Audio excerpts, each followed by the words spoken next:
अब ये इसमें बहुत से ऐसे ज्ञान है, क्योंकि ये सत्संग में पहली कक्षा से लेकर के अंतिम पढ़ाई तक का ज्ञान सुनाया जाता है।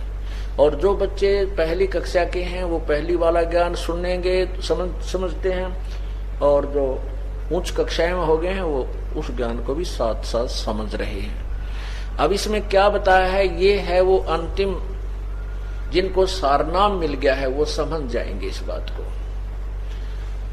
कबीर साहब कहते हैं, जो जग होगा जो जन होगा जो हरि लेगा शब्द बिल गाए, जो जन होगा जो हरि वो लेगा शब्द परख। जो आपको सारनाम दिया जाएगा, जो उस समय दिया जाता है जब आप काफी बुद्धिमान हो जाते हो, इस ज्ञान को समझ जाते हो, और तभी वो नाम आपको नाम जचता है, वो सारनाम आपको सारनाम ही महसूस होता है। अन्यथा वो आप उसको उसके ऊपर रुक नहीं सकते, उस नाम को नाम नहीं, वो सारनाम मान नहीं सकते, ऐसा नाम है।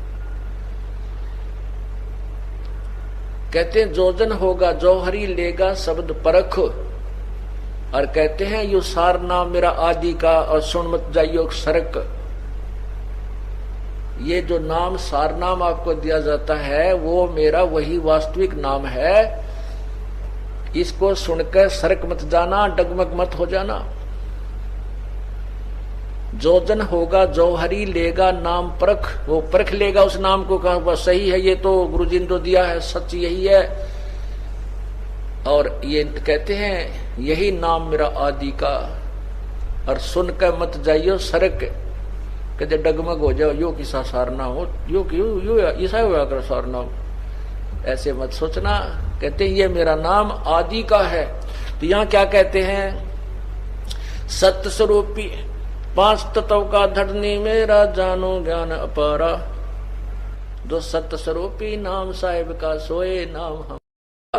अब जैसे हम प्रथम मंत्र में आपको ओम नाम दिया जाता है,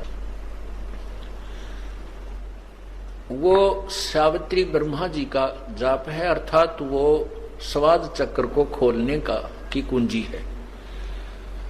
अब स्थान स्थान पर अंतर होता है। जैसे एक लड़की के पिता का नाम भी हवा सिंह है और पति का नाम भी हवा सिंह है। अब स्थान स्थान पर अंतर है। जिस पिता से जन्म हुआ है उसका नाम भी हवा सिंह है, उसमें उसका भाव पिता वाला है, और जिससे उसका विवाह हुआ उसका नाम भी हवा सिंह है, उसमें उसका वहां वो पति हवा सिंह ही जाना जाता है। वही हवा सिंह नाम जो है वहां पति है। तो कहने का भाव यह है कि जो ओम मंत्र आपको प्रथम मंत्र ब्रह्म गायत्री में दिया जाता है, तो वो सावित्री और ब्रह्मा का जाप है। और जब आपको सतनाम के अंदर जो नाम दिया जाता है, यही नाम ये ब्रह्म का जाप है।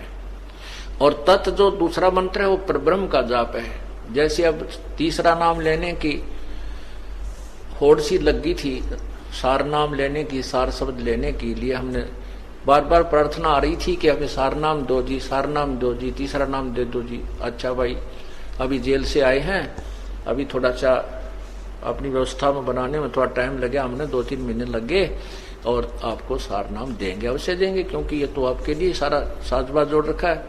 अब उनको बुलाया, उनसे परीक्षा ली, तो 485 में तय मेरे ख्याल में 40 पास हुए। ओ तेरा गजब हुई। अब एक न्यू तक लाना देगा, बोला जी आपने ढंग से ना बताया नाम देते समय, अरे तेरा गजब हुए। तीसरा नाम तो पीएचडी का है। उसने कहा कि आपने केवल ये बताया था कि ये नाम ऐसे जपना है, दूसरा तत् ऐसे जपना है, आपने उतना बताया यो ब्रह्म का है, यो परब्रह्म का है। वह बोला ये सत्संग करते समय मैं बता कौन से रागनी गाया करता, यही तो बताता हूं, तुम्हारे को ये देखना था तुम्हारी बुद्धि कहाँ काम करती है। वो तेरा गजब हो।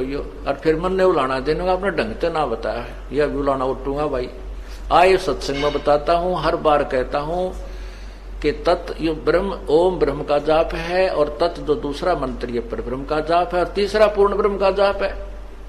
और फिर भी उलाना मेरे सिर पे, और तेरा पहली क्लास की बातें करते हो बच्चे। कोई बात नहीं, इसलिए आपको बार बार बुलाया गया है और ये अभ्यास आपका होगा। तीसरा नाम देना तो परमात्मा ही देना है, और उसमें फिर आपके पास समय भी नहीं है। जैसे उस दिन 485 नाम लिखा गए थे, 285 भाग गए, 200 रह गए, 200 मत है 20-30 वो पास हुए, वो भाग्य उनके पास एक दिन और रुकने का समय नहीं था। रोहतक गए, रोहतक निकल गए उधर के उधर, कदे फिर घर के छो माजा। अरे पुण्यात्मा हो, परमात्मा